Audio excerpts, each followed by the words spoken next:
Sejak 17 Oktober 2019 memang terjadi suasana yang kaotik ya di Lebanon ini, yang awalnya itu dipicu oleh kenaikan tarif pengiriman WhatsApp.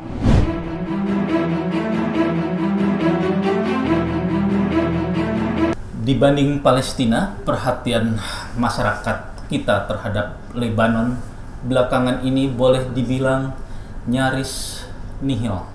Padahal di era 80-an, Lebanon menjadi salah satu pusat perhatian masyarakat Indonesia.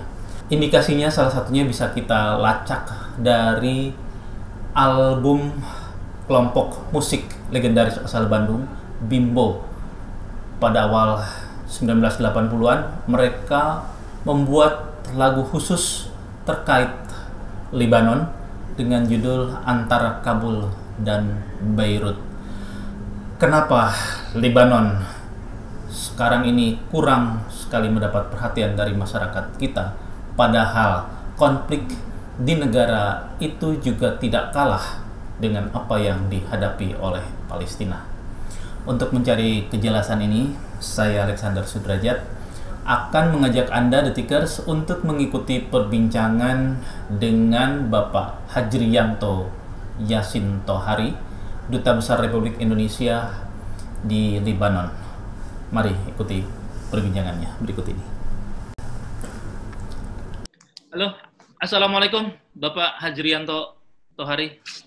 Waalaikumsalam warahmatullahi wabarakatuh, Mas Derajat. Apa kabar, Pak? Alhamdulillah baik-baik. Gimana kabar di Jakarta? Alhamdulillah Pak, sehat Pak. Pak, di kita beda berapa jam ya? Ada 3 jam. Kalau pada musim dingin itu perbedaannya 5 jam. Lebih lambat dari Indonesia. Tapi kalau musim panas, ini kan kita mau memasuki musim panas. Ya. Jadi peralihan itu selisihnya dirubah menjadi 4 jam. 4 jam. Sekarang ini berarti 4 jam beda. Di sana masih zuhur sekarang ya? Jam 1 ya. Di sini jam 1 lebih dikit. Lebih dikit. Pak, ini Pak, saya sengaja ngontak Pak Hajriyanto ini ingin tahu perkembangan di Beirut dan Lebanon secara umum. Karena beberapa hari lalu di media sosial itu sempat beredar katanya terjadi kerusuhan di sana. Masyarakat merusak sejumlah fasilitas umum, mereka marah karena nggak bisa ngambil uang di ATM, duit nggak ada, harga makanan juga berkali lipat naiknya dalam tempo beberapa hari ini karena pengaruh pandemi. Ya, sebetulnya kalau negara-negara yang lain itu menghadapi kesulitan yang multidimensional yang diakibatkan oleh pandemi COVID-19. Tapi untuk Lebanon sebetulnya tidak semata-mata karena pandemi COVID-19. Karena sejak 17 Oktober 2019 memang terjadi suasana yang kaotik ya di Lebanon ini, karena terjadi sebuah aksi protes yang berskala masif di hampir seluruh kota besar di Lebanon, yang awalnya itu dipicu oleh kenaikan tarif pengiriman WhatsApp, tapi kemudian pada hari yang ketiga itu berkembang menjadi sebuah aksi protes yang berskala masif dan berdimensi politik sangat kental, bahkan kemudian berubah menjadi sebuah tuntutan revolusi. Jadi mundurnya seluruh pejabat negara dari eksekutif, legislatif maupun judikatif, dan bahkan juga partai-partai politik. Nah, itu berlangsung setiap hari sepanjang waktu sampai Perdana Menteri Lebanon mengundurkan diri.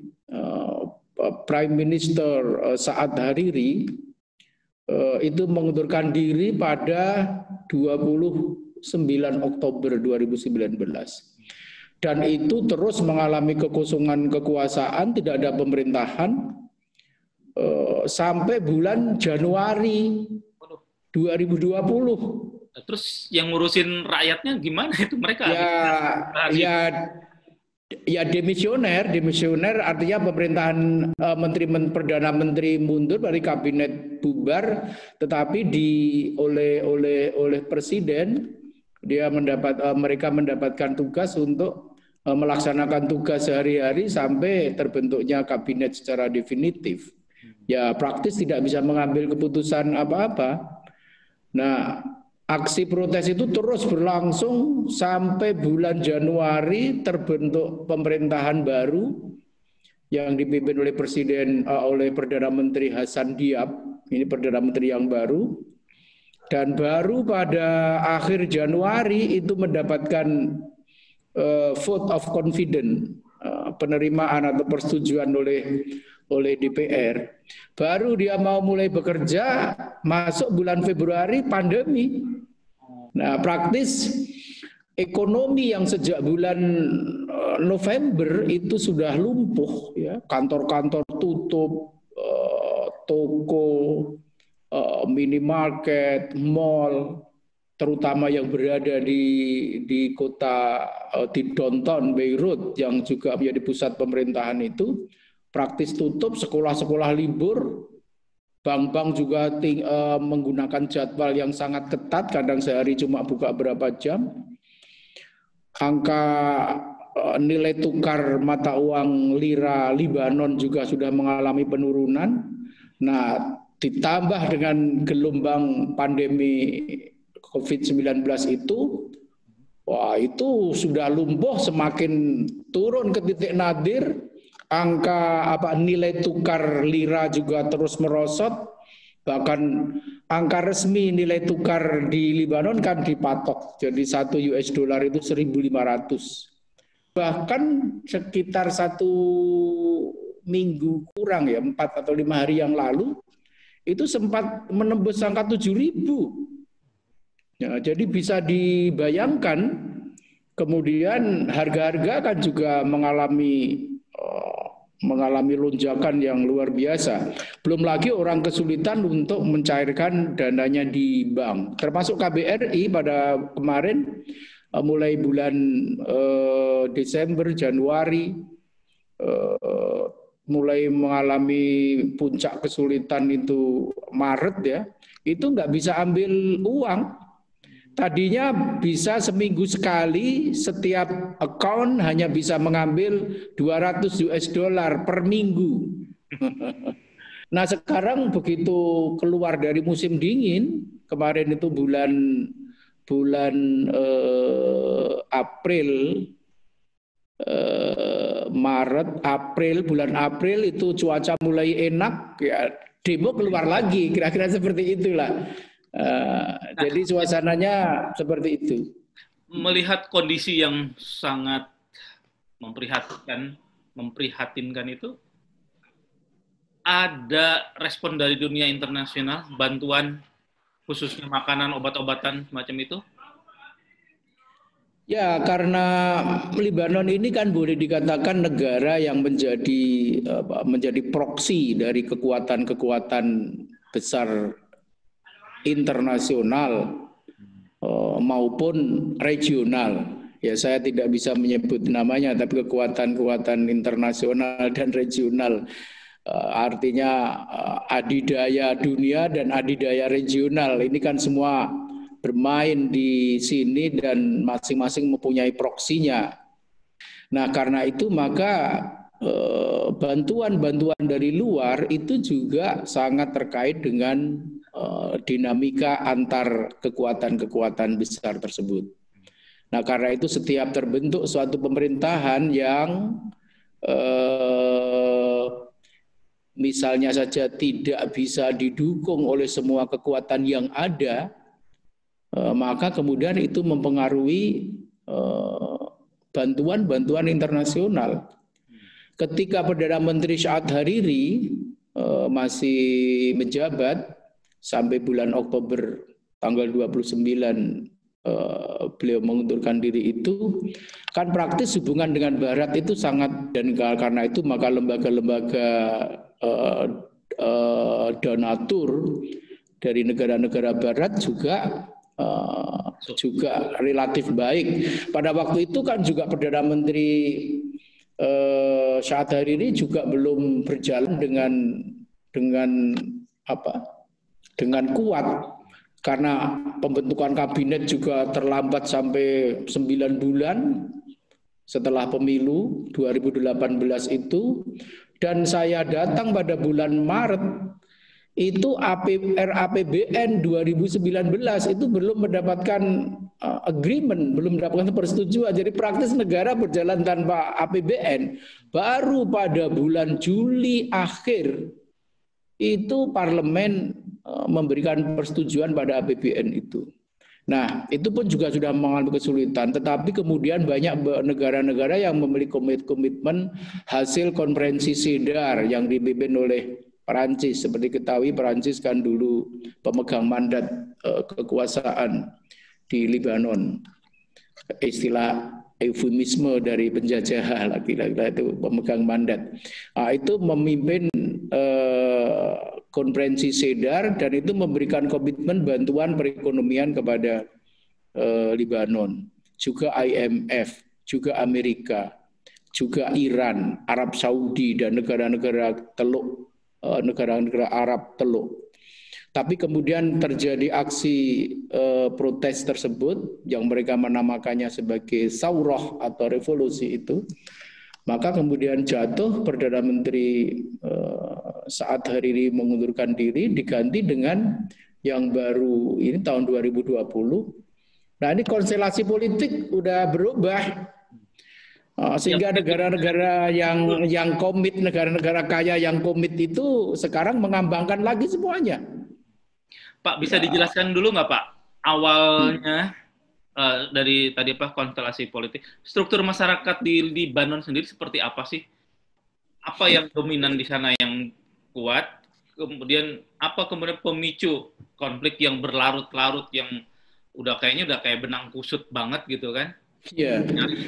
Bisa diselesaikan. Ya, ketika Perancis meninggalkan Libanon, kemudian memberikan kemerdekaan pada tahun 1943 itu, kan memang sudah ada sebuah kesepakatan di antara masyarakat Libanon yang sangat majemuk, ya. Karena Libanon ini kan terdiri dari masyarakat yang sangat plural dari segi agama, dan mereka mengakui sekte-sekte yang hidup di Libanon ini, yang kemudian sekte-sekte itu dijadikan sebagai basis pembagian kekuasaan politik, ya. Tadinya hanya merupakan sebuah gentleman agreement bahwa presiden itu harus dari Kristen Maronis, perdana menteri harus dari Muslim Sunni, ketua parlemen atau speaker itu harus dari Muslim Syiah. Kemudian separuh kabinet harus dibagi rata antara Muslim dan Kristen. Parlemen juga dibagi rata antara Muslim dan Kristen, jadi 50-50. Jadi dapil-dapil itu sudah ditentukan. Bahkan kemudian juga dari di Indonesia berarti ya? Ya, kemudian panglima tentara nasional Lebanon, LAF itu Lebanese Army Force, itu panglimanya harus dari Kristen Maronis. Tapi kepala staf, chief of staff itu harus dari Druze. Itu dan seterusnya ya. Yang kemudian gentleman agreement atau kesepakatan yang sangat baik bagi masyarakat Lebanon pada waktu itu. Kemudian setelah terjadi perang saudara tahun 75 sampai 89 itu terjadi civil war. Nah, itu perang saudara apa pemicunya dan memperebutkan apa? Ya, perang saudara tentu tidak bisa disimplifikasi ya, karena persoalan apa dalam pengertian hanya satu sebab, selalu merupakan peristiwa yang diakibatkan oleh banyak faktor. Ya, saya rasa ada kaitannya dengan mungkin dalam prakteknya sistem konvensional yang sudah disepakati itu kurang diterapkan dengan memuaskan semua pihak. Karena bagaimanapun juga ketika pada level politik itu kan gampang, tapi ketika kemudian di breakdown ke bawah itu kan tidak gampang. Misalnya menteri, sebuah kabinet 30 menteri. Pada masa saat Hariri itu 32 menteri, kan 16. Kan tentu ada kementerian yang dianggap sebagai sangat penting, strategis, ada yang kementerian yang cuma untuk portofolio yang gitu begitu saja. Ini kan tidak gampang kan? Nah, jadi sebetulnya Lebanon jumlah penduduknya berapa? Kok sampai kabinetnya 30 orang gitu, nyamain Indonesia, ngelebihin malah.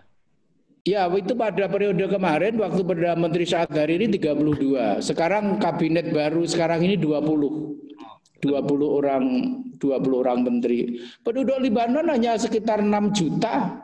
Oh, lebih banyak. Itu pun 1 juta, 1,1 atau 1,2 juta adalah pengungsi.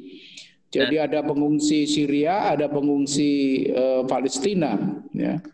Tapi kita tahu bahwa Lebanon ini kan tingkat pendidikan rakyatnya tinggi, punya aspirasi pendidikan yang hebat, maka banyak sekali mereka yang studi di luar negeri dan banyak juga yang kemudian lanjut bekerja di luar negeri. Kalau Mas Derajat pencet aja di Google itu, the list of Lebanese scholar in United States misalnya. Nanti ada list profesor-profesor terkenal yang jadi gurunya banyak orang-orang Indonesia yang sekolah di Amerika. Itu banyak yang keturunan Lebanon. Dari kajian Middle Eastern Studies sampai ilmu politik sampai segala macam. Wah, itu kan orang-orang Arab Livan yang banyak sekali di Amerika itu. Arab Livan itu Lebanon, Syria, Palestina. Itu karena tradisi di masa lalunya ya kuat. Betul, ya.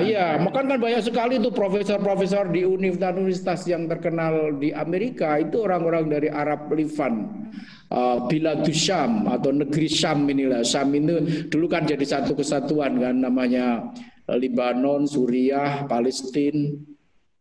Tentu ada nama Edward Said, ada nama Joseph Saab. Waduh, kalau yang agak ini bisa Philip Kahiti, Albert Huroni, Laura Nader, wah, banyak sekali. Belum yang jadi anggota Kongres di Amerika ya. Wah, itu banyak orang-orang Lebanon ya. Bahkan orang paling kaya di Meksiko, Carlos Menem, ya itu orang Lebanon. Ya, di Amerika Latin itu presiden Brasil itu berapa kali orang Lebanon, yang sebelum yang sekarang Temer itu orang Lebanon. Dulu ada Carlos Menem di Argentina ya sebagainya. Wah, itu punya ini. Nah, itu banyak orang karena pendidikannya baik, maka mereka itu bekerja di banyak yang menjadi ekspatriat di luar negeri. Nah, ekonomi Lebanon itu ditopang oleh para ekspatriat di luar itu. Ya, betul. Kuat sekali. Pak Hajrianto, kalau peran Indonesia dan negara-negara Muslim yang tergabung dengan Turki sendiri seperti apa untuk bisa membantu menyelesaikan problem atau konflik di Lebanon itu? Ya, Indonesia mempunyai banyak lingkaran ya kalau berhubungan dengan Lebanon ini. Ada lingkaran negara-negara non-blok, tapi ada juga lingkaran negara-negara organisasi konferensi Islam. Ya, itu kita punya hubungan. Meskipun Lebanon ini dari sudut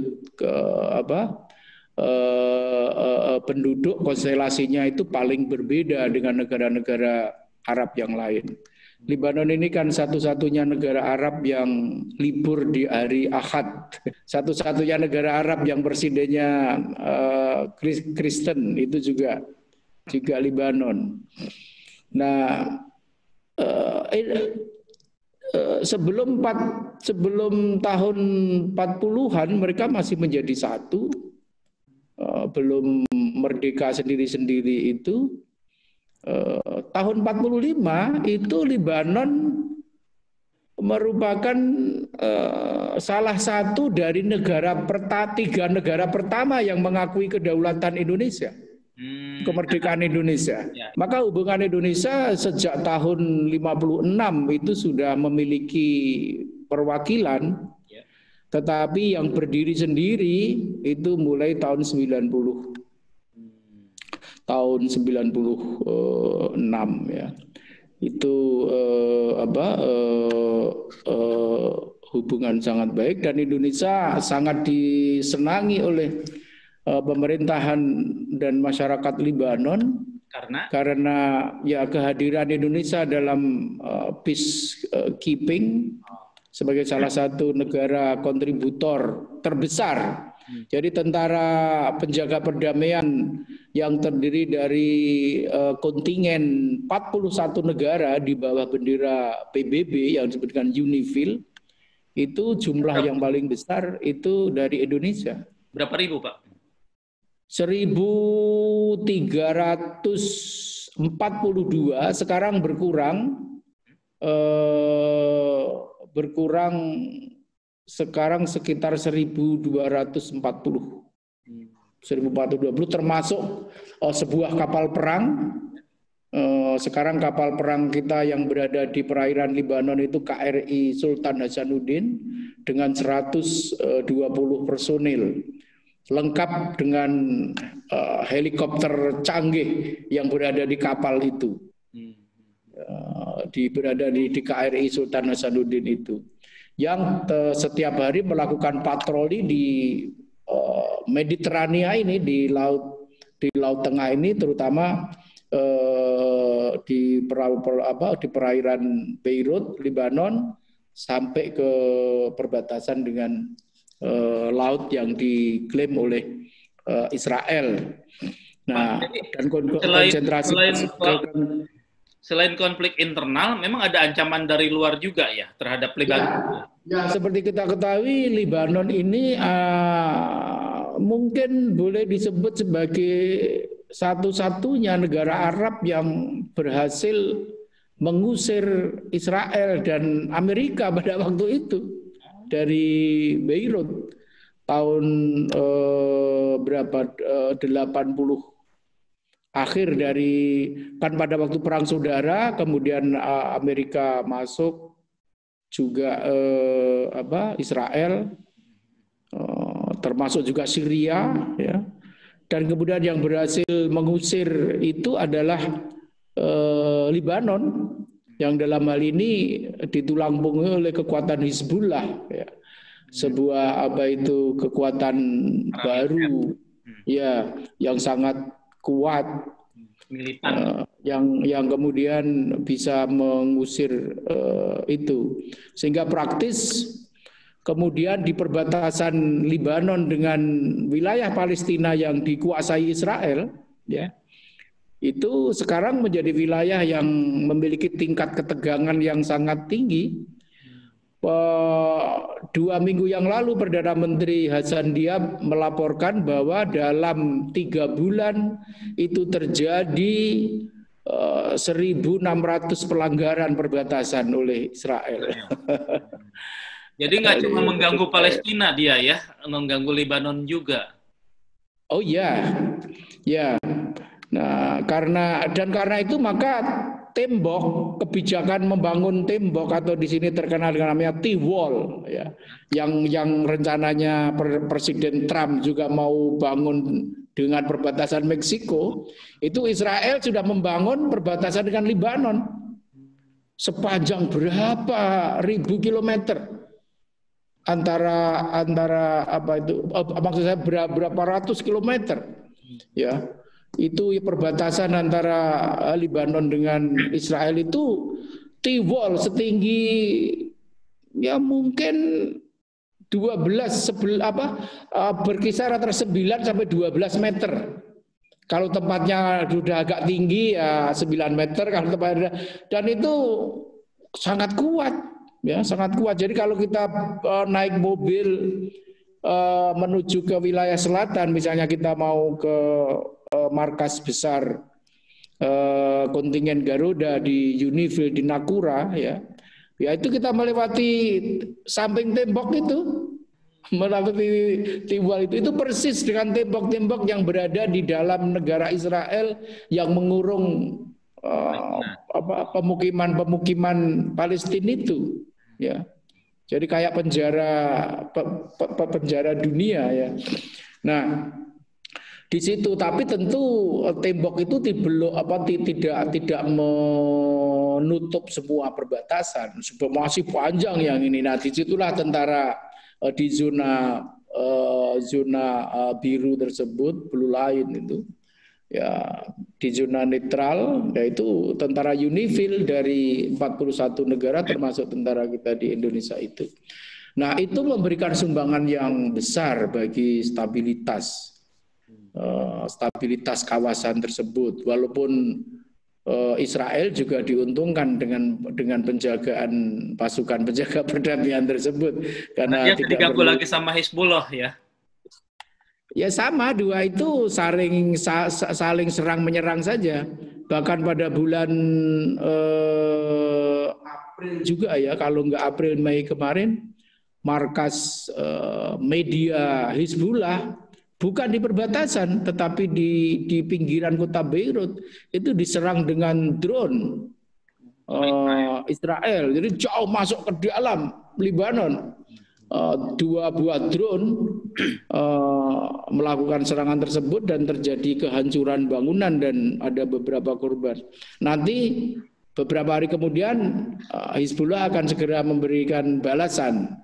Gitu terus saja, tidak ada henti-hentinya ya. Itu seperti itu yang terjadi. Maka dari itu pemerintah Lebanon pada bulan yang lalu itu mengirimkan surat secara resmi kepada PBB meminta perpanjangan lagi, karena ini selalu diperpanjang sampai Agustus, misalnya gitu kan, Agustus 2020 ini. Nah setelah Agustus ini sudah masuk surat itu dan saya mendapatkan pemberitahuan bahwa kecenderungannya diterima permintaan perpanjangan itu. Jadi kira-kira kemudian sampai 2021, nanti biasanya mendekati Agustus ada perpanjangan lagi. Itu sumbangan yang menurut saya sangat besar. Apalagi bangsa Lebanon ini ya merasa dekat dengan Indonesia. Tapi persoalannya Pak, kalau di awal 80-an kan saya ingat dari cerita-cerita itu perhatian masyarakat Indonesia cukup lumayan baik gitu kan ya. Salah satu indikasinya kan kelompok musik dari Bandung yang legendaris Bimbo itu sempat mengabadikan dalam sebuah lagu Antara Kabul dan Beirut. Tapi belakangan mungkin sejak 90-an kita lebih banyaknya kayaknya Palestina aja, menganak-emaskan Palestina gitu. Aksi-aksi demonstrasi membela Palestina begitu banyak didengungkan. Tapi untuk Lebanon nyaris nggak terdengar. Ya praktis kalau Lebanon memang tidak ada persoalan yang sangat besar dalam hubungannya dengan Israel, kecuali memang masih ada sebuah kawasan pertanian yang cukup luas yang punya Lebanon yang sekarang masih diduduki oleh Israel. Juga ada sengketa perbatasan di laut, ya, karena di situ ada sumber daya minyak yang sekarang juga masih dalam sengketa, tapi tidak lagi ada sebuah keadaan yang perang terbuka. Berbeda dengan di Palestina, yang memang problemnya itu lebih serius dan lebih besar oleh karena di Palestina ini kan tanahnya satu, tetapi diduduki oleh Israel, oleh pemerintahan Zionis Israel, sehingga praktis penyelesaiannya kan ya akhirnya harus bagi-bagi wilayah, bagi-bagi tanah. Yang paling dipegang oleh Palestina kan pembagian perbatasan sebagaimana yang diputuskan oleh PBB pada 1967. Nah, mau kembali ke situ, tapi sekarang ini kan malahan kemarin Presiden Amerika Serikat Donald Trump kan mengajukan sebuah proposal perdamaian yang sangat kontroversial dan membuat kehebohan di Timur Tengah, yaitu yang dalam istilah kerennya disebut deal of the century, atau dalam bahasa Arab itu soft qatul qarn, ya. Deal abad ini yang bukannya membagi wilayah dengan baik, bahkan dalam konsep perdamaian tersebut wilayah-wilayah pemukiman baru yang diduduki oleh Israel di tepi barat itu bahkan tidak lagi dianggap sebagai ilegal, yang oleh PBB dianggap ilegal, oleh proposal ini. Nah, sehingga belum tergambar ya di Palestina ini. Yang tergambar baru misalnya solusi dua negara, two state solution. Walaupun akhir-akhir ini juga ada yang mengatakan tidak cukup dengan two state solution, mesti dengan three state solution. Karena bukan hanya Palestinanya nanti dua, ada Palestina di Gaza yang dikuasai Hamas, dan kemudian Palestina yang di tepi barat Ramallah itu oleh Fatah, dan kemudian Israel, dari three state solution. Tapi kemudian ada yang bilang, anak-anak muda mulai ada yang berpikiran, ya udah kalau gitu one state solution saja. Jadi satu negara, tapi itu dibuat menjadi sebuah negara demokrasi. Cuma Yahudi kan tidak mau, karena mereka mengatakan tidak bisa, ini harus menjadi negara Yahudi, state of Jews yang khusus untuk orang Yahudi. Walaupun sekarang hampir 16% lebih warga negara di Israel itu keturunan Palestina, yang orang Palestina yang menjadi orang Arab yang menjadi warga negara Israel, bahkan punya partai politik. Nah, tapi itu ya makin jauh ya. Akhirnya three state, two state, one state solution, lama-lama bisa no solution, gitulah. Nah, jadi memang, dan ini tanggal 1 Juli ini Perdana Menteri Netanyahu akan memulai aksinya mencaplok beberapa wilayah di tepi barat. Ya, tadi Dubes Palestina bikin jumpa pers di DPR kayaknya sama Fandi. Ya, ini semua di seluruh dunia, di Timur Tengah juga, Indonesia juga yang mengecam ini, dan ini makin memperumit, sehingga praktis memang perhatian dunia internasional kepada Palestina, termasuk negara kita Republik Indonesia. Pak. Tapi hubungan dengan Lebanon itu baik ya, hanya karena jaraknya sangat jauh ya. Hanya ekspor Indonesia sebelum pandemi COVID-19 itu cakap besar ya ke Lebanon, surplus untuk Indonesia. Dari Lebanon ya sebagian besar kitab-kitab Arab ya, dan Islam. Itu dari percetakan dari penerbit Libanon. Nah iya, Pak Hajrianto, bisa cerita nggak? Saya pernah ngikutin pengajiannya Gus Baha, Gus Nadir, dia selalu cerita buku-buku babon keislaman itu dicetaknya di Lebanon gitu ya. Buku-buku yang mungkin di negara lain nggak ada, tapi di Lebanon ada dan memang mereka mencetaknya. Itu gimana bisa seperti itu, Pak? Ya, memang percetakan Arab pertama itu di wilayah Libanon, walaupun pada waktu itu masih menjadi satu negara ya, karena Libanon ini kan sebetulnya bagian dari Biladus Syam, dan karena itu menjadi bagian dari kekhilafahan Islam sejak masa Khalifah Rasidun sampai Umayyah, Abbasiyah, dan seterusnya sampai ke Ottoman tahun 1923 kan, ini kan menjadi satu. Baru kemudian kekalahan Ottoman dalam Perang Dunia Pertama itu, kemudian negara ini jatuh ke kawasan ini jatuh ke negara Barat, yaitu Inggris dan Perancis. Perancis menguasai wilayah Libanon, Syria, Inggris itu Jordan, Irak, Palestina, dan kemudian merdeka tahun 40-an itu pada abad 18 itu percetakan pertama itu di Libanon, percetakan Arab. Dan karena itu maka Libanon ini memiliki tradisi penerbitan buku. Sekarang ini boleh disebut pusat penerbitan buku itu memang di Libanon. Bahkan UNESCO itu tahun 2009 itu menetapkan Beirut sebagai ibu kota buku dunia. Ya. Ibu kota buku dunia. Dan penerbitan Libanon inilah yang mencetak kitab-kitab berbahasa Arab. Saya rasa karena faktor kebebasan ya. Libanon ini kan negara Arab yang tingkat kebebasannya itu 2 atau 3 tingkat lebih tinggi di atasnya negara-negara Arab yang lain.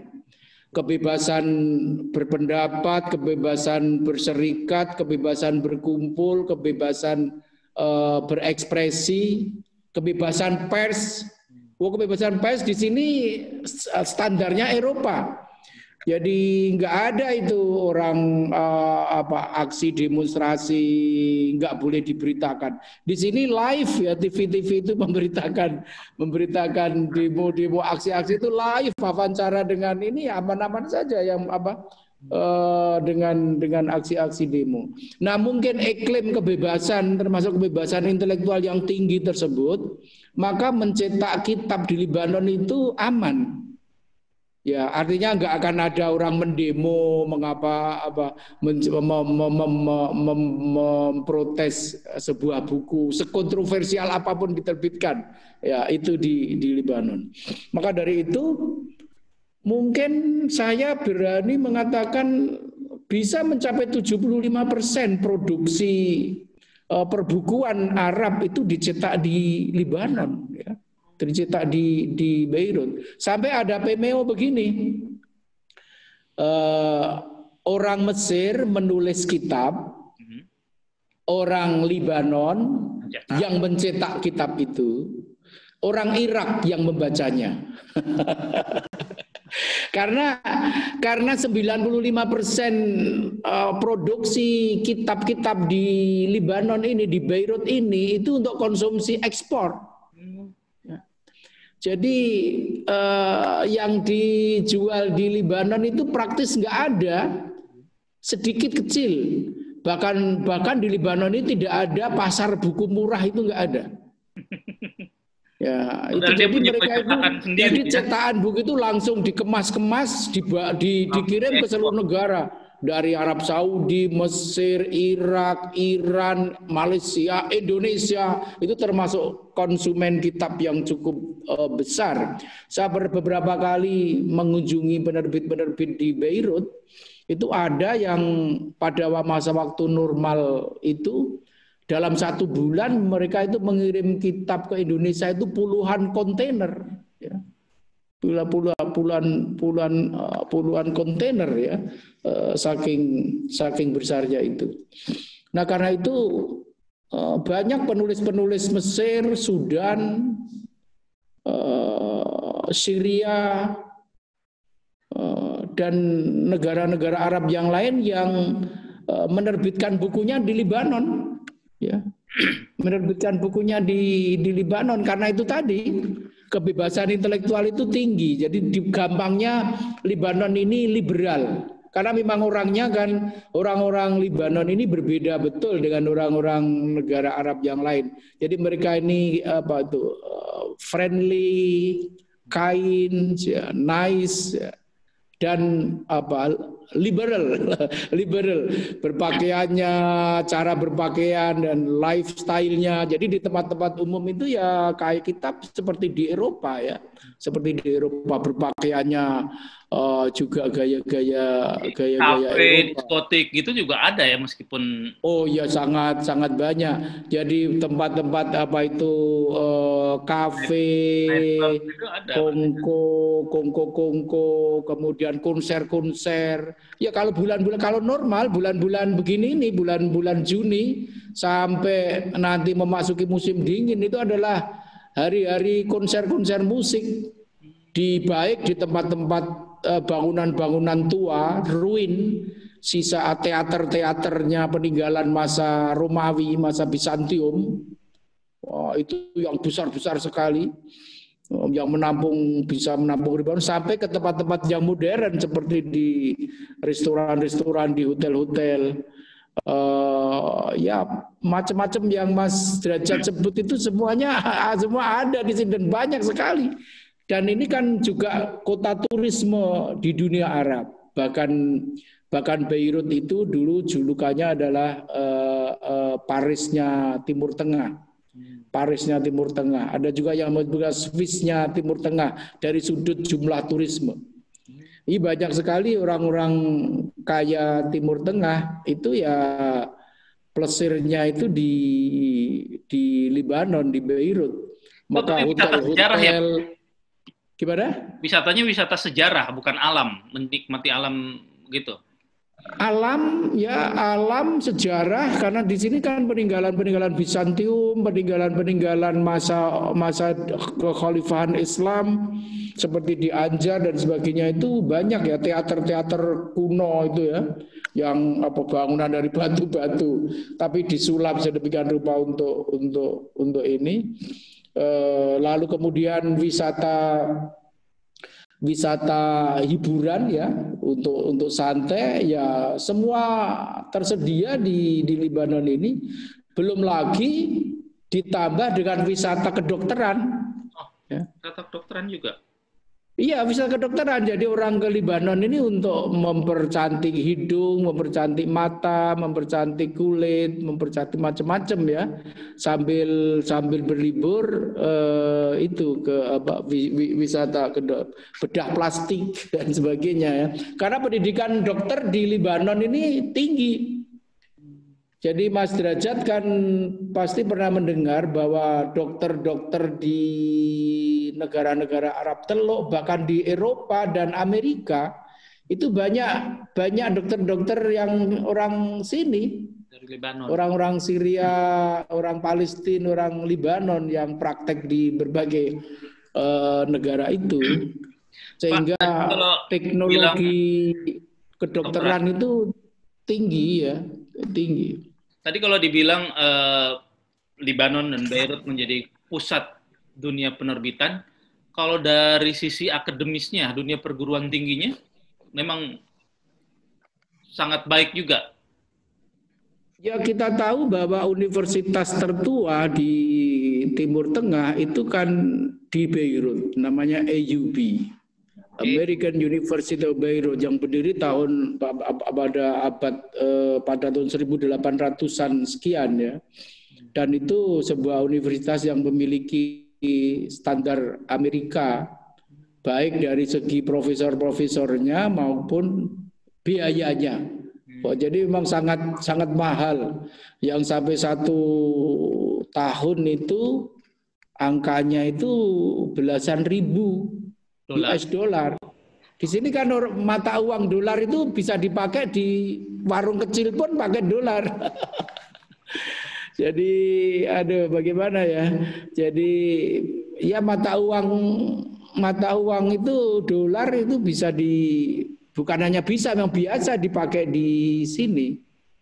Nah, jadi saya bisa dari paparan Bapak Dubes tadi, saya bisa maklum meskipun negaranya begitu punya konflik yang sangat ruwet, tapi kalau basic dubesnya seorang intelektual cendekiawan kayak Pak Hajrianto malah enjoy ya di sana karena dengan dunia akademis gitu ya. Betul. Jadi di sini universitas-universitas yang tua itu ada 3 ya. Itu semua didirikan oleh misionaris dari Amerika dulu. Jadi AUB. Saya rasa setiap intelektual di Indonesia, apalagi yang mereka belajar di Barat, di Amerika atau di Eropa, pasti mengenal nama AUB. Kemudian ada LAU dari Lebanese American University. Lalu ada Saint Joseph University. Yang di situ ada intelektual terkenal sekali Libanon, yang terkenal sekali di Indonesia, Adonis, yang menulis disertasi doktornya di Saint Joseph itu. Nah, kemudian universitas Antoine University, Notre Dame University, itu semuanya universitas yang bahasa pengantarnya bahasa Inggris dan Perancis. Bahasa Inggris dan Perancis. Baru beberapa puluh tahun terakhir ini ada muncul pertumbuhan universitas di kalangan Islam di Libanon.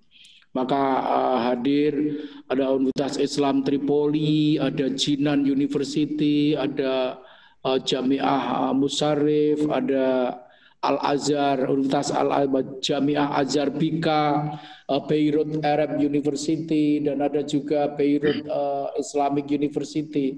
Itu baru perkembangan terakhir, dan itu saya rasa perkembangan yang sangat bagus. Karena biaya sekolah yang sebutkan tadi cukup mahal. Jumlah WNI yang berada di Libanon berapa banyak, Pak? Dan umumnya mereka sebagai apa itu? Ya, total 1.447. Yang sebagian besar kan kontingen Garuda kita yang sejak tahun 90-an yang pasukan perdamaian ya. Berganti setiap 1 tahun. Mereka masa penugasnya kan 1 tahun. Yang terus berganti. Biasanya akhir tahun itu terjadi pergantian. Yang kedua, mahasiswa Indonesia. Mahasiswa Indonesia di sini 100% belajar agama, ya. Belajar agama di universitas-universitas yang saya sebutkan itu tadi. Jamiah Azhar Bika, Beirut Islam University, Jinan University. Itu semuanya mereka mendapatkan beasiswa dari masyarakat. Ya. Jadi kadang-kadang saya agak maskul gitu loh. Indonesia ini kan G20, masa rakyatnya yang sekolah. Tapi itu bukan fenomena di Libanon saja, di seluruh Timur Tengah, di Mesir dan sebagainya. Ke Arab Saudi beasiswa oleh pemerintah Arab Saudi kan. Tapi kalau di Mesir, di Libanon, di Suriah, di Yaman, itu kan perekonomian pemerintahannya kan juga lemah, karena itu nggak mungkin memberikan beasiswa. Tapi masyarakat itu melalui lembaga-lembaga zakat, infak, sodakoh, seperti Lazismu begitu ya, Baznas kayak gitu-gitu, atau individu-individu yang ini memberikan beasiswa. Dan ini saya sampaikan enggak sebaiknya pemerintah yang memberikan beasiswa, maksudnya pemerintah Indonesia. Hanya kemudian nanti dilakukan seleksi yang lebih baik. Tapi mereka berangkatnya sendiri, memang berangkat sendiri, mencari apply sendiri dan sebagainya. Maka ya mereka mendapatkan beasiswa dari lembaga-lembaga NGO, non-governmental organization, dan jumlahnya sangat ini. Ya beruntungnya kalau belajar di Libanon ini berbeda dengan di negara Arab yang lain, para mahasiswa itu punya kesempatan besar untuk menguasai juga bahasa Inggris dan bahasa Perancis gitu loh. Karena di sini sangat umum dipakai, bahkan acara-acara yang sifatnya publik itu ya hampir kebanyakan dengan bahasa Inggris atau dengan bahasa Perancis gitu. Atau kalau bahasa Arab selalu diterjemahkan ke bahasa Inggris atau ke bahasa Perancis. Dan memang rata-rata orang Libanon bisa berbahasa itu. Mungkin tradisi orang-orang Indonesia yang lulusan Libanon menjadi lebih moderat semacam itu kali. Sebetulnya ya. Dulu hanya ada satu orang Indonesia yang pernah belajar saya sebut IUB itu. Dulu lalu menjadi profesor di FISIP Universitas Indonesia, Profesor Rahman Jainuddin. Pak Rahman. Itu master saja, master dari IUB. Profesor Dr. Rahman Jainuddin. Itu dari jurusan ilmu politik FISIP Universitas Indonesia. Dan karena itu sebetulnya kalau belajar untuk berkembang lebih luas lagi memang di Libanon, apalagi di Libanon ini kan banyak pemikir-pemikir bebas yang liberal itu banyak banget gitu. Ya, sehingga akan lebih kaya, dan persediaan kepustakaan itu memang luas. Oke, Pak Hajrianto, terima kasih banyak atas waktunya berkenan sama-sama dengan kami dari Detik. Oke, sama-sama.